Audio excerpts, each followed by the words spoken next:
जन्म दिवस पर जो बात भाई मुकुट मणिराज ने कही है, हमारे लेखक साथी उसे ध्यान में रखेंगे।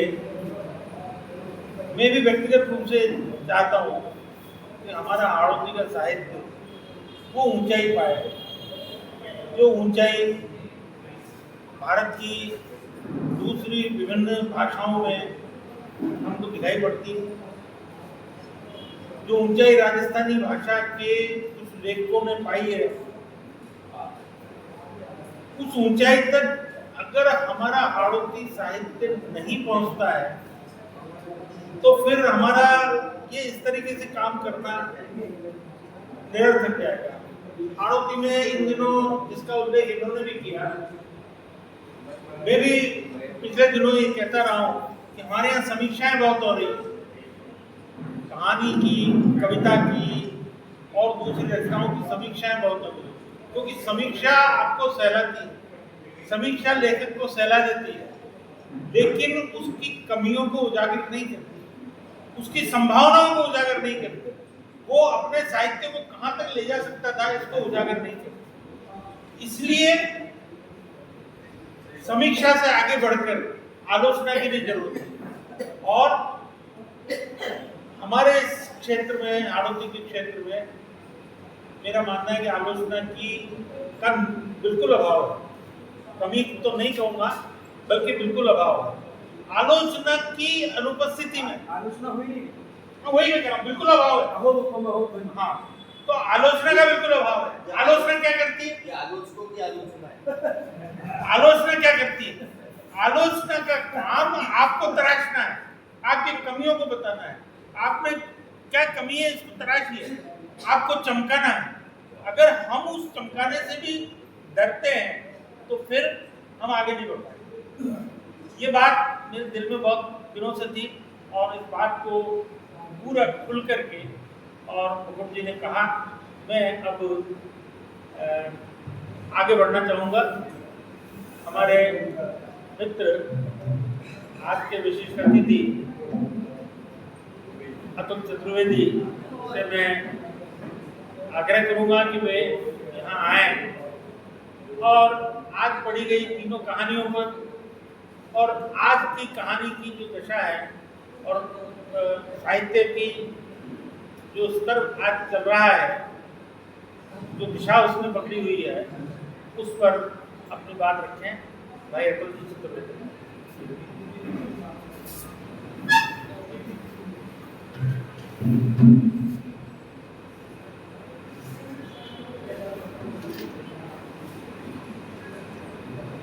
सबसे पहले आदरणीय मंच में विराजमान आज के कार्यक्रम के अध्यक्ष अंबिका दत्त जी,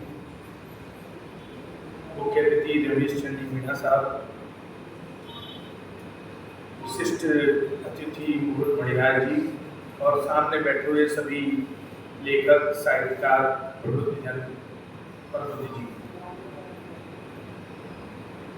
आज के इस आयोजन में दोनों सम्मानित कथाकारों मेघना मेहरा जी और भाई जगदीश भारती, सबसे पहले दोनों को बहुत बहुत शुभकामनाएं, बधाई।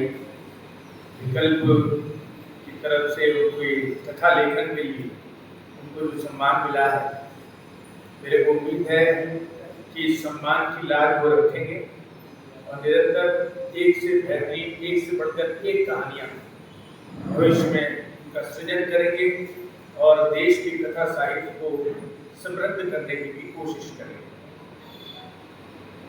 मुझको अपनी बात शुरू करने से पहले मैं ये चर्चा करना चाहूँगा, किसी शायर ने, शायद वसीम बरेलवी का शेर है, तुम्हारे रास्ते में मिट्टी के घर नहीं आते, तुम्हारे रास्ते में मिट्टी के घर नहीं आते, शायद इसलिए तुमको हम नजर नहीं आते। तो बात यह है कि आज जो साहित्य की दशा है वहां से मैं अपनी बात शुरू करूंगा और प्रेमचंद के जो आदर्श कहानी के विषय में वहां से होते हुए फिर दोनों कहानीकारों को एक संक्षिप्त टिप्पणी 3 फेज में बात करूं। पहला फेज यह है कि किस तरह हमारे समाज में साहित्य की जो दशा और दिशा है उसका निरंतर ह्रास हुआ। भौतिक विकास तो खूब हुआ है, लेकिन जो बौद्धिक ह्रास हो रहा है वो सबसे चिंतनीय वस्तु। किसी समय में आज से लगभग 2-3 दशक पहले लेखक को बौद्धिक समाज का प्रतिनिधि के रूप में जाना जाता। आज वो परिभाषा बदल गई। आज जो सोशल इन्फ्लुएंसर, जो स्पोर्ट्स के खिलाड़ी हैं, फिल्म स्टार है, वो आइकॉन बन गए और लेखक बिल्कुल हाशिए पे चला। एक समय था कि लेखक के लिखे हुए को बहुत पढ़ा जाता। आज पढ़ने की प्रवृत्ति खास तौर पे हिंदी साहित्य में बिल्कुल समाप्त है। मैं अगर ईमानदारी से आप लोगों से पूछूं कि अपने हाथ खड़े कर दीजिए कि पिछले वर्षों में आपने कितने हजार रुपए की पुस्तकें खरीदी हैं, तो आप कोई भी हाथ खड़े नहीं कर पाए। चलिए, आपको धन्यवाद। मैं ये नहीं कह रहा कि आप 10,000 रुपए की पुस्तकें खरीदें, जो आपका बजट अलाउ करे, 5,000 की, 2,000 की, 1,000 की। क्या हम खरीद के पुस्तकें पढ़ रहे हैं? नहीं पढ़ रहे। सबसे सस्ती ले ली तो ले ली।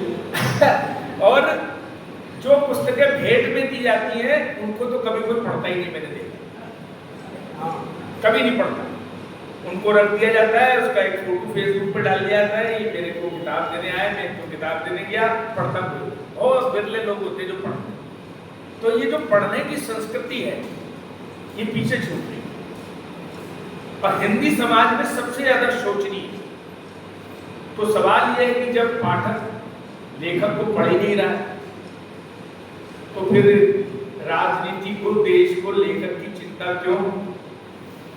वो आपकी चिंता क्यों करेंगे? आपके लिखे हुए को तो कोई पढ़ ही नहीं रहा, उससे कोई परिवर्तन ही नहीं आ रहा। अभी अम्बिका जी बैठे हुए थे, वो यही कह रहे थे कि यार कहानी पर इतनी बातें हो रही है, लेकिन अपने में से इतने लोगों में से कौन कहानी लिखता है? बहुत कम लोग लिखते हैं। तो मेरा प्रश्न ये है कि ना तो हम लिखते हैं और ना हम पढ़ते हैं। और अगर हम लिख रहे हैं तो अपनी रॉ में लिखे चले जा रहे हैं। जो बात मुकुट मणिराज जी कह रहे थे, आज भी हाड़ौती की कविता श्रृंगार, वीर, गांव की संस्कृति की छोटी छोटी बातें, तीज त्योहार, पर्व, इनसे मुक्त नहीं।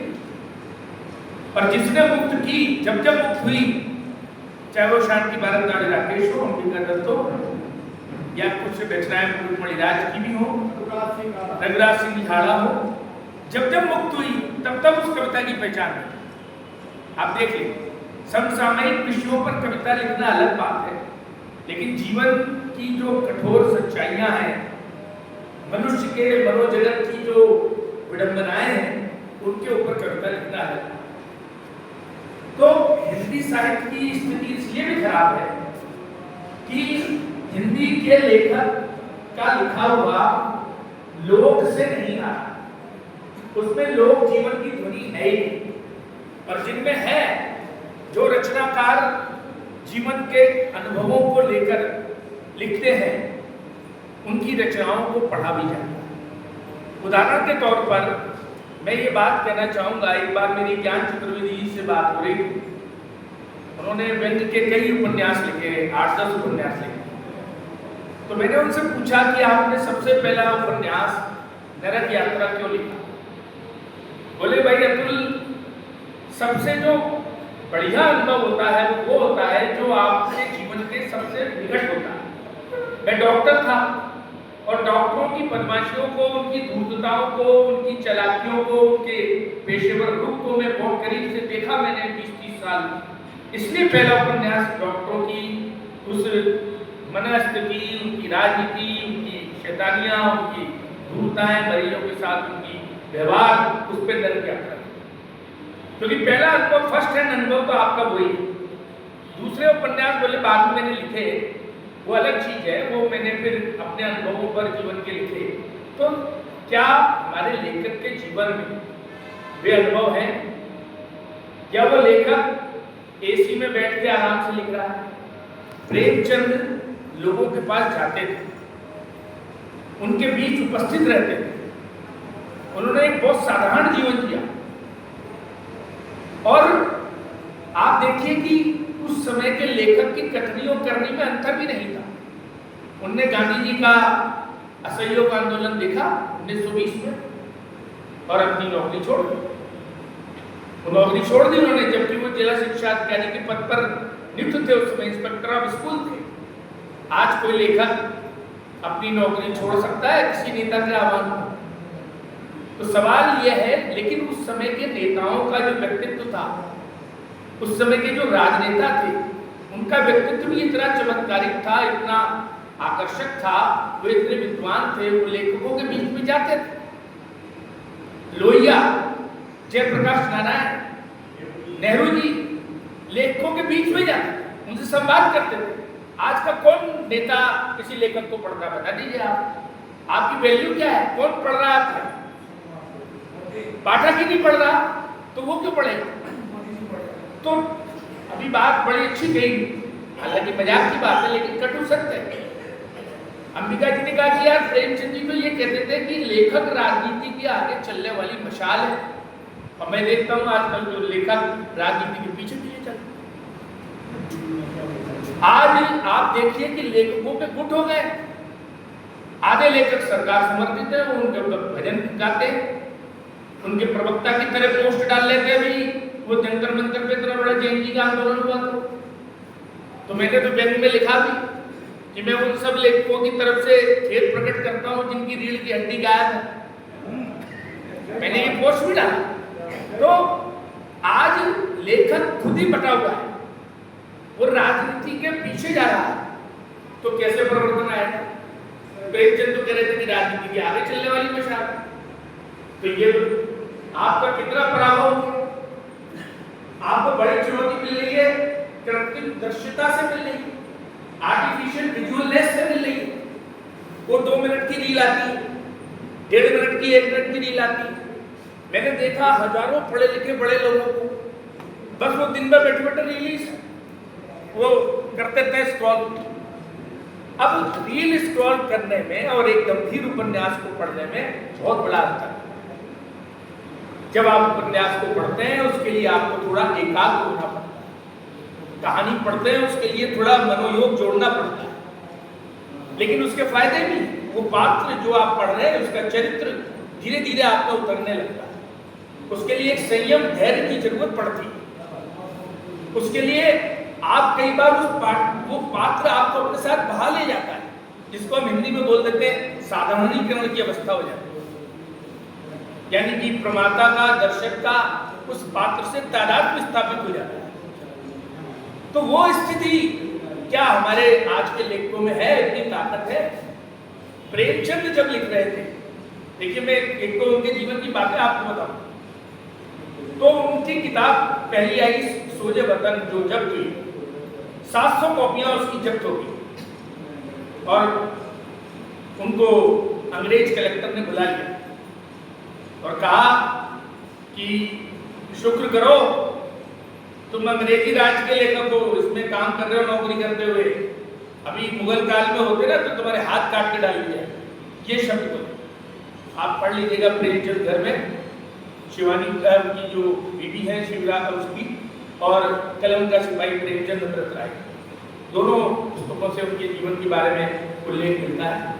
नवाब राय के नाम से लिख रहे थे, धनपत राय के नाम से लिख रहे थे।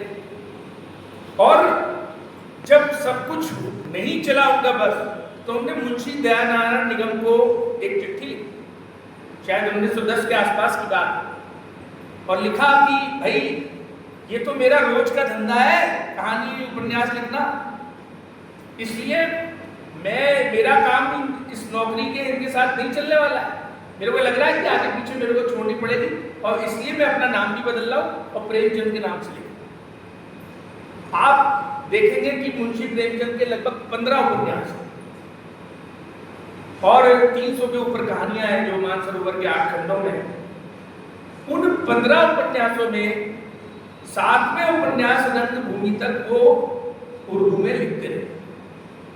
7 के बाद जो उपन्यास उनके आए हैं वो फिर हिंदी और उसमें दोनों में पैरेलल आने लगे, लेकिन 7 उपन्यास लगभग उनके उर्दू में ही है रंगभूमि तक। और इसी कारण उनका अरबी फारसी पर, बल्कि मैं कहता हूँ अंग्रेजी पर भी बहुत अच्छा अधिकार था, क्योंकि दोस्तोयेवस्की को, टॉल्स्टॉय को, नेहरू को उन्होंने ट्रांसलेट भी किया, उनकी रचनाओं के अनुवाद भी किए, तो उनको समझ थी। वो कहते हैं कि कहानी का काम, ये साहित्य का काम मनोरंजन नहीं है। अच्छी कहानी वो है जो मनोवैज्ञानिक चित्रण करती है। अच्छी कहानी वो है जिसमें जीवन के संघर्ष आते हैं। अच्छी कहानी वो है जो एक गमले की तरह होती है, एक बगीचे की तरह नहीं। एक गमले में उस पेड़ का सारा सौंदर्य, उसका वैभव दिखना चाहिए। एक गमले की तरह जो कहानी है वो अच्छी कहानी। तो सवाल ये आता है कि जब जीवन की समस्याओं का चित्रण होना चाहिए, तो क्या हमारे दोनों कथाकारों ने जो आज कहानियां पढ़ी, एक ग्रामीण परिवेश थी और एक बिल्कुल नगरीय, महानगरीय बोध की कहानी, तो क्या उन दोनों कहानियों में जीवन के ये संघर्ष आते हैं? पहली कहानी जहां बिल्कुल ग्रामीण मानसिकता की बात करें। अब बहुत से लोग ये कहेंगे कि इसमें साहब यथार्थवाद है कि आदर्शवाद है, इसकी तलाश करेंगे, लेकिन ये सच है। जो लोग गांव से आप लोगों में जुड़े हुए हो जानते हैं कि आज भी गांवों में जाति पात, ऊंच नीच, छुआछूत ये पूरी तरीके से मिटा नहीं है, भले ही भारत कितना भी बदल गया। आज भी कोई दूल्हे को अगर वो घोड़ी पे बैठ के किसी मोहल्ले से राजपूतों के या ऊंची जात के निकल जाता है, तो कोई ना कोई घटना आपको साल 2 साल में 6 महीने में दिखाई पड़ती है। तो मैं ये नहीं कह सकता कि जगदीश भारती की जो कहानी है वो बिल्कुल वायवी कहानी है, काल्पनिक कहानी है, और अब तो भारत पूरा बदल चुका है और अब ऐसा कहीं कुछ नहीं है ऐसा। लेकिन जगदीश भारती की कहानी का कैनवास थोड़ा मेरे को लगता है छोटा। वो कहानी भी छोटी है, वो एक सीमित परिवेश में गांव के लोगों की मानसिकता, उनकी वो उसके ऊपर चर्चा करते। और अगर मेघना तरुण की कहानी को आप देखते हैं तो कहानी मेरे को लगता है कि कुछ जरूरत से ज्यादा लंबी है। कहानी वहां छूट जानी चाहिए थी जहां पर वो उनके पिताजी के चेहरे पर मुस्कान आती है और बच्चा वो खेलता हुआ आता है और वो खेलता है, बास्केटबॉल को टीम डाल देते हैं और बच्चे के चेहरे पर मुस्कान, वही कहानी छोड़ देती है। लेकिन उसके बाद कहानी का फिर विस्तार होता है और फिर लगभग रिपीटेशन सा होता है और फिर बीच में एक लंबा सा उनके पिताजी का उपदेश भी आता है। कहानी या साहित्य या कविता या व्यंग्य वही कमजोर होता है जहां लेखक सीधे प्रवेश करके उपदेश दे रहे हैं। अगर वो संकेत से बात करते, आप कुछ पाठकों की समझ के ऊपर भी तो भरोसा करो। ये सब जो बैठे हैं ये मूर्ख है क्या? लेखक को इतना बोलने की जरूरत ही कहां है? आप संकेत छोड़ दो, वहां पर खत्म कर दो, उसको सोचने के लिए छोड़ दो। लेकिन हमारे लेखक पाठक को निरामूर्ख समझते हैं और उसके विवेक पे भरोसा नहीं है, पूरा समाधान देते हैं पूरा। ऐसा पहले प्रेमचंद भी कर रहे थे। ईदगाह कहानी उठा ली थी, आदर्शवाद है, वो एक चिमटा ले आता है, अपनी उनको हामिद ला के दे देता है, हम उनकी अम्मा को, और बड़ी खुश होती है, उनकी आंखों में आंसू आ जाते हैं और वो भी वो बिल्कुल आदर्शवाद कर रहा होता है। प्रेम आश्रम में सारे पात्र मिल जाते हैं, अंत में सुधर जाते हैं, बढ़िया हो जाता है, प्रेम का आश्रम बन जाता है। लेकिन प्रेमचंद को समझ में आया कि ये आदर्शवाद से दुनिया चलने वाली नहीं है, दुनिया तो बड़ी कठोर है, कटु है, यथार्थ है। और फिर वो कफन लिखते हैं, आप देखिए, वो है यथार्थ। कैसे गरीबी, आर्थिक अभाव मनुष्य को मानसिक या संवेदना के तौर पर भी दिवालिया कर देता है कि वो कफन के पैसों को बेच के भी वो मछली खा जाते हैं और वो जाके भोजन करना पड़ता है। आर्थिक गरीबी कैसे मानसिक दिवालियापन को लाती है, देखिए आप, कैसे संवेदनाओं का हनन करती है, देखिए आप। तो वो जो यात्रा है, इसलिए कई बड़े आलोचकों ने, रामविलास शर्मा ने अपनी पुस्तक प्रेमचंद और उनका युग में लिखा कि जो प्रेमचंद का साहित्य है वो आदर्शोन्मुखी यथार्थ।